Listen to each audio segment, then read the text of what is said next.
Zee TV Telangana news bulletin ముందుగా headlines. Gun Park Telangana అమరవీరుల స్తూపం వద్ద బీఆర్ఎస్ ఎమ్మెల్యేల నిరసన.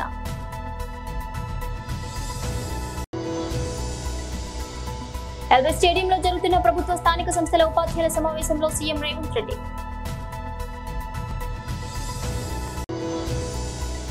మాజీ ఎమ్మెల్యే బీజేపీ రాష్ట్ర ఉపాధ్యక్షుడు Shri MVSS Prabhakar press meet BJP తెలంగాణలో.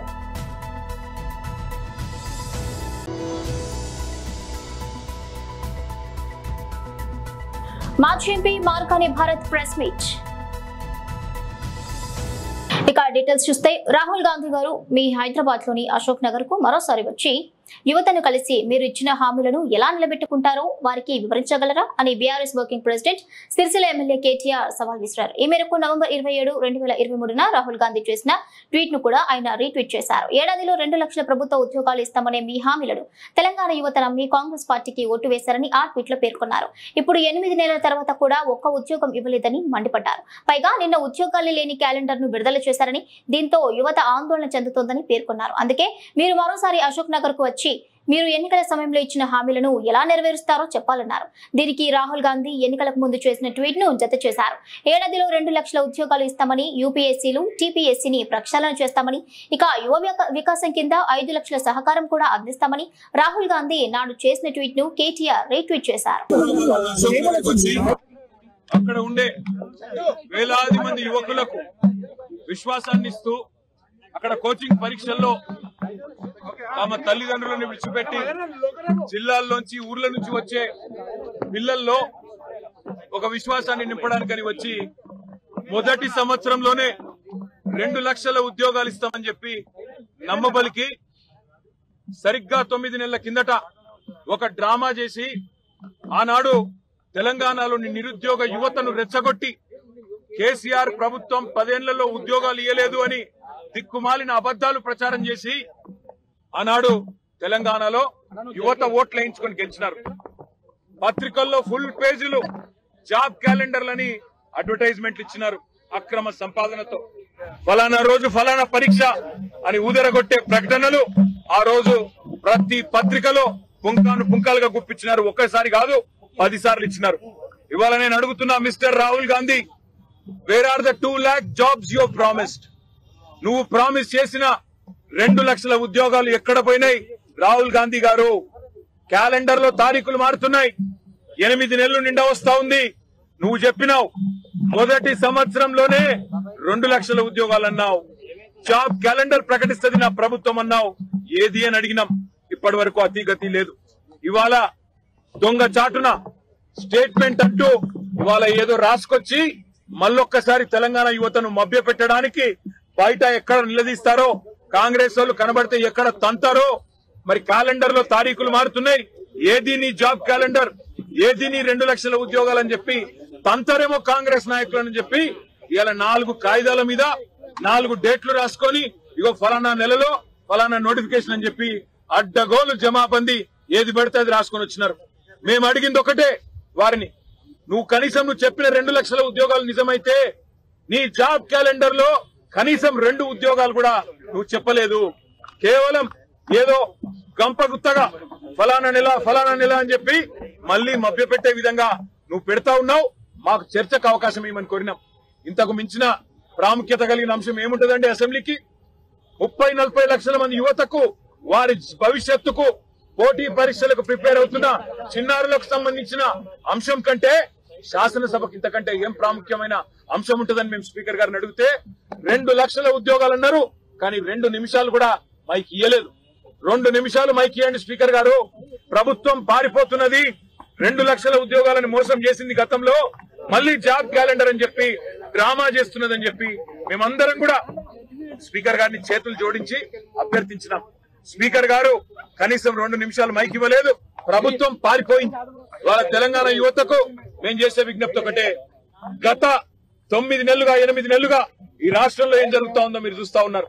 మిమ్మల్ని అందరినీ రెచ్చగొట్టి, మిమ్మల్ని అందరినీ ఉసిగొలిపి 2 లక్షల ఉద్యోగాలని చెప్పి మాయమాటలు చెప్పి గ్రూప్ 2 పోస్టులు 2000 చేస్తామని చెప్పి, గ్రూప్ 3 పోస్టులు 3000 చేస్తామని చెప్పి, గ్రూప్ 1 లో 1:100 నిష్పత్తిలో పిలుస్తామని చెప్పి, మెగా డిఎస్సీ చేస్తామని చెప్పి, జీవో 46ను సవరిస్తామని చెప్పి ఏది చేయకుండా మళ్ళొక్కసారి జాబ్ క్యాలెండర్ పేరిట మభ్య పెడుతున్నందుకు స్పీకర్ ను మేము అభ్యర్థించినాం, ప్రభుత్వాన్ని మేము నిలదీసినాం ఈ రోజు. కానీ మాకు మైక్ ఇవ్వలేదు. ఇవ్వకపోగా ఏం చేస్తుంది ప్రభుత్వం? మా పార్టీ నుంచి ఇవాళ పార్టీ మారి అనర్హత వేటు ఎదుర్కొంటున్న ఒక ఎమ్మెల్యే ఆయనకి ఇవాళ మైక్ ఇచ్చి మా గౌరవ శాసనసభ్యులను ఒక గౌరవ సభలాగా నిన్న హరీష్ రావు గారు చెప్పినట్టు అక్కడ మళ్ళీ దుర్మార్గమైన పదజాలం, ఇష్టం వచ్చిన మాటలు, ఇష్టం వచ్చిన బూతులు. నేను ఆయన మాట్లాడిన మాటలు నా నోటితో నేను చెప్పలేను. మా అక్క లక్ష్మక్క అయితే పరిగెత్తుకుంటూ వచ్చింది, మనం ఇక్కడ ఉండొద్దు సార్, వెళ్ళిపోదాం, ఇట్లాంటి చిల్లర బజారు భాష మాట్లాడే కాడ ఎందుకు ఉండాలి మనం అని చెప్పి మమ్మల్ని అందరినీ బయటికి, మేము వినలేదు నిజానికి అక్కడ మైక్ లో తను విన్నది కాబట్టి మమ్మల్ని అందరినీ బయటికి తీసుకొని వచ్చింది. అంటే రేషం గల్ల తెలంగాణ బిడ్డలు ఎవరు ఇవాళ ఆ సభలో అలాంటి చిల్లర బజారు భాష ఏదైతే ముఖ్యమంత్రి నుంచి మొదలు పెడితే దుర్మార్గమైన మా పార్టీలో గెలిచి ఆ పార్టీలో ఉన్న ఎమ్మెల్యేలు వాడుతున్నారో అది భరించలేక తెలంగాణ యువత తరఫున మేము అడుగుతుంటే, తెలంగాణ యువతకు 2 లక్షల ఉద్యోగాలు ఇవ్వాలని మేము అడుగుతుంటే మమ్మల్ని ఆ బజారు భాషలో తిట్టించిన ఈ దిగజారుడు ముఖ్యమంత్రి, ఈ దిగజారుడు దివాలాకోరు ప్రభుత్వాన్ని ఇవాళ అభిశంసించాలి. తెలంగాణ యువత కొట్టాలి. ఎందుకంటే ఎక్కడికక్కడ కాంగ్రెస్ లో నిలదీయాలి. ఏమైంది ఈ 2 లక్షల ఉద్యోగాలను అడగాలి. నేను అడుగుతా ఉన్నా, రాహుల్ గాంధీ దమ్ముంటే రా అశోక్ నగర్, దమ్ముంటే అశోక్ నగర్ కి రా, ఇక్కడికి వచ్చి చెప్పు నువ్వు ఇచ్చిన జాబ్ క్యాలెండర్ కరెక్ట్ అని చెప్పు. రేవంత్ రెడ్డి దమ్ముంటే రా, సెక్యూరిటీ లేకుండా నువ్వు మేమందరం వస్తాం, అశోక్ నగర్ పోదాంపా. అక్కడికి వచ్చి ఒక్క పిల్లగాంతో చెప్పి, ఒక్క తమ్ముడితో, ఒక్క చెల్లెతో చెప్పి ఈ 8 నెలల్లో నీ కాంగ్రెస్ ప్రభుత్వం ఒక్క ఉద్యోగం ఇచ్చిందని చెప్పి వాళ్ళతో చెప్పి మేమందరం రాజీనామా చేసి అక్కడనే పెట్టి పోతాం. వాస్తవం ఏంది? ఇప్పుడే పల్లా రాజేశ్వరరెడ్డి గారు చెప్పినట్టు మందికి పుట్టిన బిడ్డలు మా బిడ్డలు అని చెప్పుకుంటూ ఇవాళ కేసీఆర్ ప్రభుత్వం ఇచ్చిన 30-40 వేల ఉద్యోగాలు కాగితాలు మాత్రం నువ్విచ్చి ఇవాళ డ్రామా ఏదైతే ఆడుతున్నావో రేవంత్ రెడ్డి, నేను అందుకే అంటున్నా, నీది డ్రామా కాకపోతే, నీది అబద్ధం కాకపోతే, నువ్వు ఇచ్చిన ఉద్యోగాలు నిజమే అయితే నువ్వు వస్తావా, నీ రాహుల్ గాంధీ వస్తాడా? రండి, సిటీ సెంట్రల్ లైబ్రరీకి వస్తారా, అశోక్ నగర్ కు వస్తారా, ఉస్మానియా యూనివర్సిటీకి వస్తారా, ఎక్కడికి వస్తే అక్కడికి రండి. రేవంత్ రెడ్డి మళ్ళీ అంటుంటాడు మగాళ్ళు అయితే అని. నేను అంటున్నా రేవంత్ రెడ్డి, మగాడు అయితే రా, అశోక్ నగర్ కి రా, అక్కడ పిల్లలే చెప్తారు. తెలంగాణ రాష్ట్ర ముఖ్యమంత్రి రేవంత్ రెడ్డి విదేశీ పర్యటనకు వెళ్తున్నారు. ఆయన 14 రోజుల పాటు అమెరికా, దక్షిణ కొరియాలో పర్యటించనున్నారు. ఆగస్టు 14వ తేదీ వరకు ఆయన విదేశాల్లో ఉంటారు. ఆయన వెంట రాష్ట్ర ప్రభుత్వ ప్రధాన కార్యదర్శి శాంతికుమారి, ఐటీ పరిశ్రమల శాఖ మంత్రి శ్రీధర్ బాబు వెళ్తున్నారు. ఇక ఈ రోజు నుంచి 9వ తేదీ వరకు New York, Washington, Dallas, San Francisco నగరాల్లో ముఖ్యమంత్రి బృందం పర్యటించనుంది. అమెరికాలో పలువురు వ్యాపారవేత్తలతో ప్రభుత్వం ఒప్పందాలు చేసుకోనుంది. సీఎం బృందం ఇవాళ నేరుగా న్యూయార్క్ వెళ్తోంది. 4వ తేదీన న్యూజెర్సీలో పర్యటించనుంది. 5న న్యూయార్క్ కాగ్నిజెంట్ సీఈఓతో భేటీ అవుతారు. మరోవైపు ఆగస్టు 5న మరో మంత్రి కోమటిరెడ్డి వెంకటరెడ్డి కూడా అమెరికా వెళ్లనున్నారు. వేలాది మంది ఉపాధ్యాయులతో ఈ ఎల్బీ స్టేడియంలో ఆత్మీయ సమ్మేళనం ఏర్పాటు చేసి మొన్న డిసెంబర్లో జరిగిన ఎన్నికలలో మా పార్టీ, మా ప్రభుత్వం ఏర్పడడానికి సాయశక్తుల సహకరించిన ఉపాధ్యాయులు అందరినీ కలవాలని ఒక ఆత్మీయ సమ్మేళనం ఏర్పాటు చేయాలని పెద్దలు ప్రొఫెసర్ కోదండరామ్ గారితో మాట్లాడి ఉపాధ్యాయ సంఘాలతో సంప్రదించి ఎల్బీ స్టేడియంలో మేము పదవీ బాధ్యతలు తీసుకున్నామో అదే ఎల్బీ స్టేడియంలో ఉపాధ్యాయులతో ఆత్మీయ సమ్మేళనం ఏర్పాటు చేయండి అని చెప్పి మా అధికారులకు కోదండరామ్ గారికి విజ్ఞప్తి చేయడం జరిగింది. ఈరోజు తెలంగాణలో దాదాపుగా 30,000 పాఠశాలలో ఉన్న ఉపాధ్యాయులు అందరూ కూడా వేలాదిగా తరలి వచ్చి ఈ ఆత్మీయ సమ్మేళనంలో పాల్గొన్నందుకు మీకు అందరికీ మనస్ఫూర్తిగా ధన్యవాదాలు, కృతజ్ఞతలు. మిత్రులారా,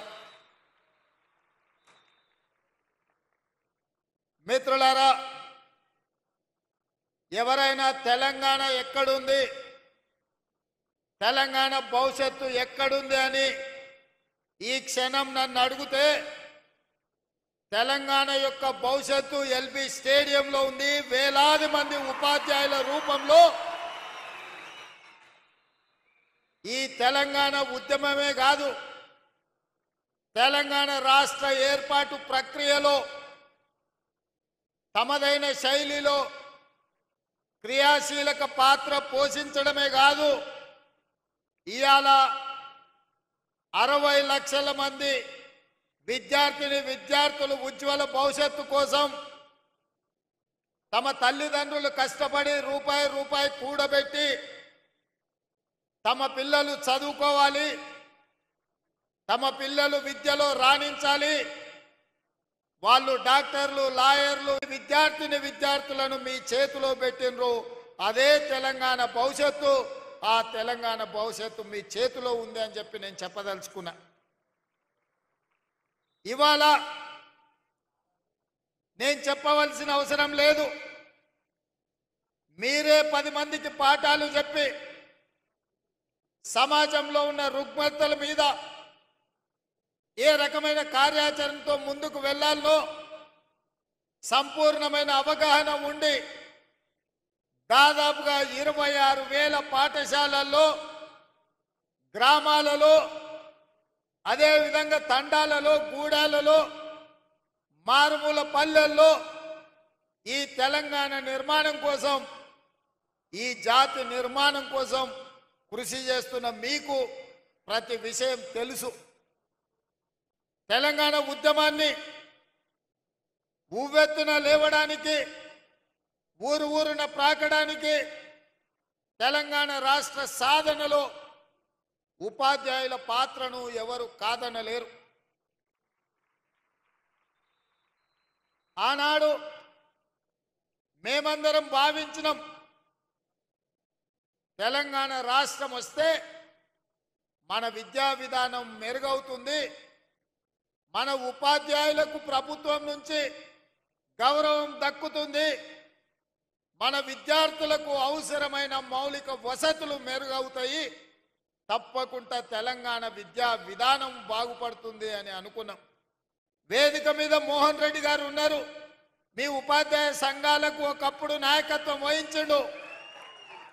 ఒకనాడు ఉమ్మడి రాష్ట్రంలో అది చంద్రబాబు నాయుడు గారైనా, వైఎస్ రాజశేఖర రెడ్డి అయినా, రోసయ్య గారైనా, లేదా కిరణ్ కుమార్ రెడ్డి గారైనా ఉపాధ్యాయ సంఘాల నాయకులు వస్తే ముఖ్యమంత్రులే ఎదురొచ్చి వాళ్ళతో మాట్లాడి మీ సమస్యలు పరిష్కరించి ఉపాధ్యాయ సంఘాలను సచివాలయానికి పిలిచి సముచితమైన గౌరవం ఇచ్చి మీ సమస్యల్ని వినేది, మీరు లేవనెత్తిన అంశాలను ఆనాడు ప్రభుత్వాలు పరిష్కరించేది.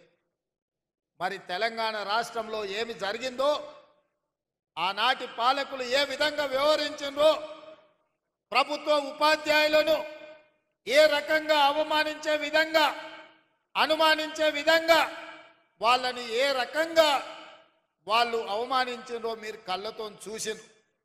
అందుకే నేను ముఖ్యమంత్రిగా బాధ్యత చేపట్టిన తర్వాత బడ్జెట్కు సంబంధించి విద్యకు ప్రాధాన్యత ఉండాలి, పేదవాడు చదువుకున్నప్పుడే తెలంగాణ బాగుపడుతుంది, తెలంగాణ యొక్క లక్ష్యం, తెలంగాణ రాష్ట్రం యొక్క సాధన ప్రజలకు చేరుతుంది అని చెప్పి 7.3% ఈసారి విద్యకు 21,000 కోట్ల పైగా ఈరోజు విద్యకు నిధులు కేటాయించడం జరిగింది. వాస్తవంగా 10% అంటే దాదాపుగా 30,000 కోట్ల రూపాయలైనా కేటాయించాలని అన్ని లెక్కలేసినాం.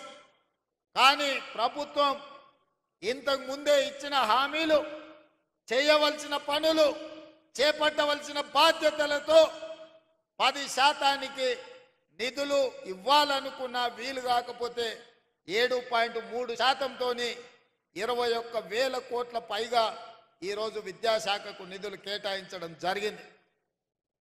ఈరోజు నేను మీ ద్వారా ఒకే ఒక మాట అడగదలుచుకున్నా, చెప్పదలుచుకున్నా. రేపటి తెలంగాణ భవిష్యత్తు మీ చేతుల్లో ఉంది. కొన్ని వాస్తవాలను కూడా ఈరోజు మనం మాట్లాడుకోవాలి. తెలంగాణ రాష్ట్రంలో 40,000 పైచిలకు పాఠశాలలుంటే ప్రభుత్వ ఆధీనంలో 30,000 పాఠశాలలు ప్రభుత్వ ఆధీనంలో ఉన్నాయి. 30,000 పాఠశాలలో 26 లక్షల మంది విద్యార్థులు ఉన్నారు.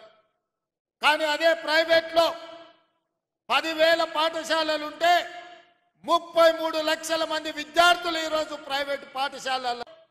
మా ఉపాధ్యాయులను నేను ఒక్కటే అడుగుతున్నా, ప్రైవేటు పాఠశాలల్లో మీకంటే గొప్పగా చదువుకున్నోళ్ళు, మీకంటే ఎక్కువ చదువుకున్నోళ్ళు టీచర్లు ఉన్నారా? ఒక్కసారి ఆలోచన చేయండి. ఇవాళ మీలో ఎంఏ బిఎడ్ చదువుకున్నోళ్ళు లేదా డాక్టరేట్లు చేసిన వాళ్ళు, ఉన్నత చదువులు చదువుకున్నోళ్ళు మీలో ఉన్నారు, ఉపాధ్యాయులుగా ఉన్నారు. కానీ అదే ప్రైవేట్ పాఠశాలల్లో ఇంటర్ పాస్ అయ్యో డిగ్రీ ఫెయిల్ అయ్యో. మాజీ ఎమ్మెల్యే బీజేపీ రాష్ట్ర ఉపాధ్యక్షుడు Shri NVSS Prabhakar press meet ప్రత్యక్ష ప్రసారం ద్వారా చూద్దాం. ప్రెస్ కాన్ఫరెన్స్ లో రాష్ట్ర బీజేపీ కార్యదర్శి శ్రీమతి శ్రీ గారు, అదే రకంగా రాష్ట్ర బీజేపీ మరో కార్యదర్శి శ్రీమతి ఉమారాణి గారు, అదే రకంగా నాగారం సంబంధించినటువంటి పురపాలక సంఘ చైర్మన్ అయినటువంటి చంద్రారెడ్డి గారు, కిసాన్ మోర్చా రాష్ట్ర ప్రధాన కార్యదర్శి జగన్మోహన్ రెడ్డి గారు, అలాగే నాగారం కౌన్సిలర్ అయినటువంటి శ్రీనివాస్ గౌడ్ గారు ప్రత్యేకంగా పాల్గొంటున్నారు. రాష్ట్ర ప్రభుత్వం ఇటీవల హైదరాబాదు చుట్టూ పరిధిలో ఉన్నటువంటి అనేక ప్రాంతాలని విలీనం చేయాలని చెప్పని ఒక ప్రతిపాదనతో ముందుకు వస్తున్నట్టుగా తెలుస్తూ ఉన్నది. 8 కార్పొరేషన్లని, 20 పురపాలక సంఘాలని, 33 గ్రామ పంచాయతీలని, 61 పారిశ్రామిక వాడలని, కంటోన్మెంట్ బోర్డుని, వీటన్నిటినీ కలిపి జిహెచ్ఎంసీ యొక్క పరిధిని విస్తరింపజేసి ఒక ప్రత్యేకమైనటువంటి ఒక గ్రేటర్ సంస్థగా రూపొందించాలని చెప్పని ఆలోచనలు చేస్తున్నట్టుగా పత్రికల్లో వార్తలు చూస్తూ ఉన్నాం, మంత్రుల యొక్క ప్రకటనలు వింటూ ఉన్నాం. అధికారులు కూడా సూచాయిగా అక్కడక్కడ మాట్లాడుతున్నటువంటి ఒక విషయాల్ని తెలుసుకుంటా ఉన్నాం. కానీ ఒక అంశాన్ని మాత్రం ఆలోచించవలసినటువంటి అవసరం ఉన్నది.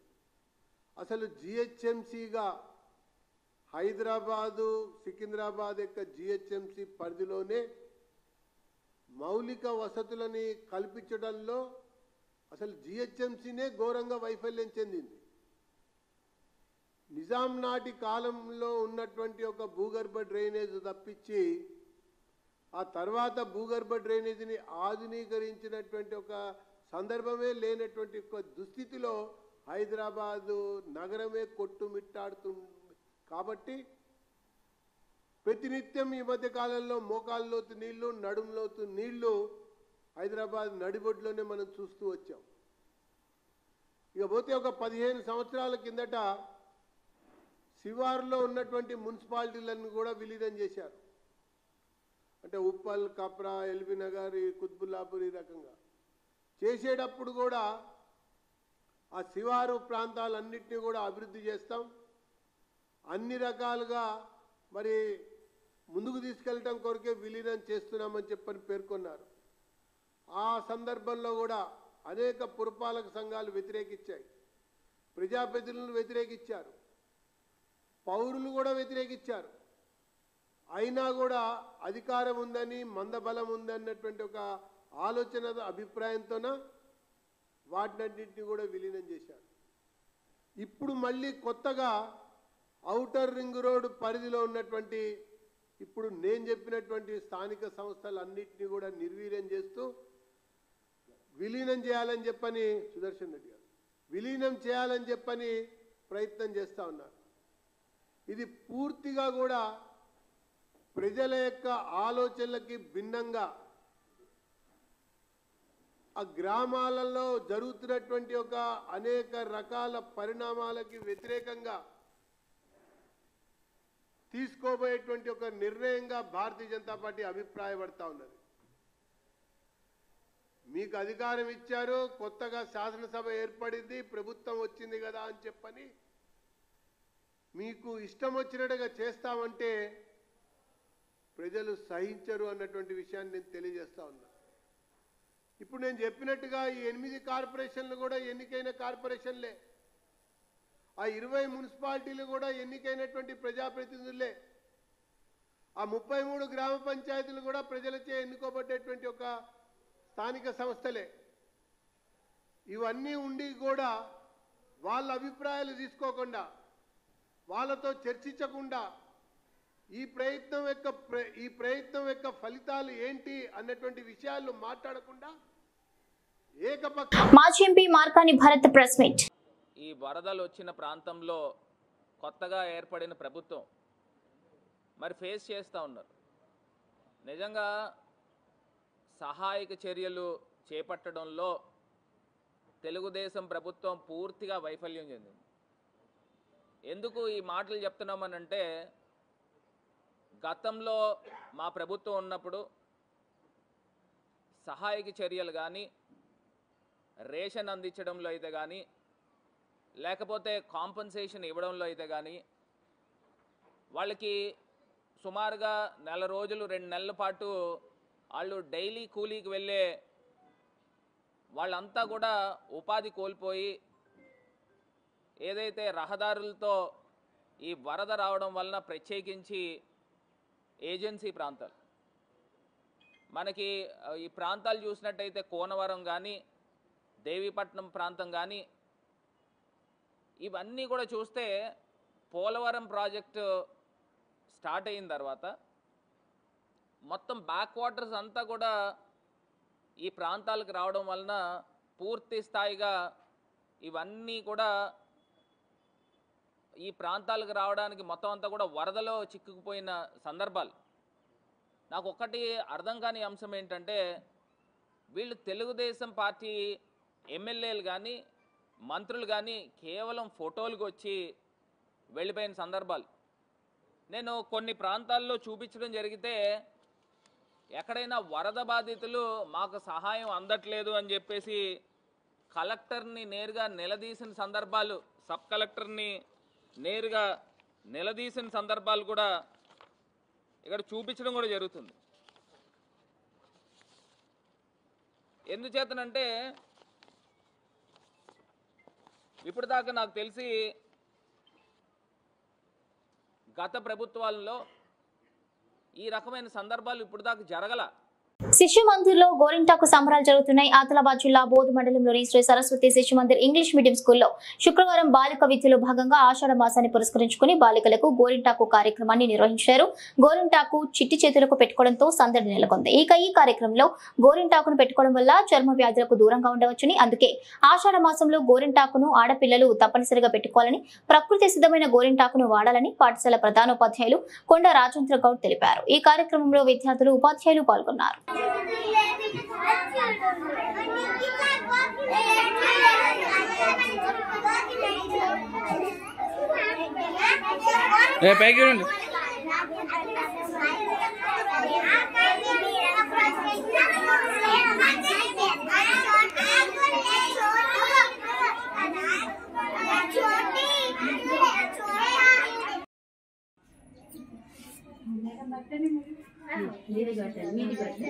ఇట్లా కొంచెం పైకి లేదు.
బులెటిన్ ముగించే ముందు హెడ్లైన్స్ మరోసారి. గన్ పార్క్ తెలంగాణ అమరవీరుల స్తూపం వద్ద బీఆర్ఎస్ ఎమ్మెల్యేల నిరసన.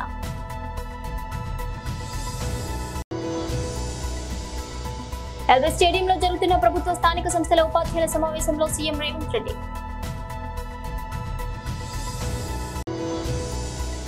మాజీ ఎమ్మెల్యే బీజేపీ రాష్ట్ర ఉపాధ్యక్షుడు Shri NVSS Prabhakar press meet BJP తెలంగాణలో.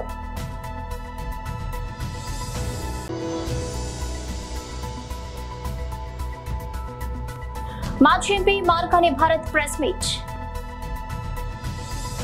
ఇవి బులెటిన్ అప్డేట్స్. Keep watching.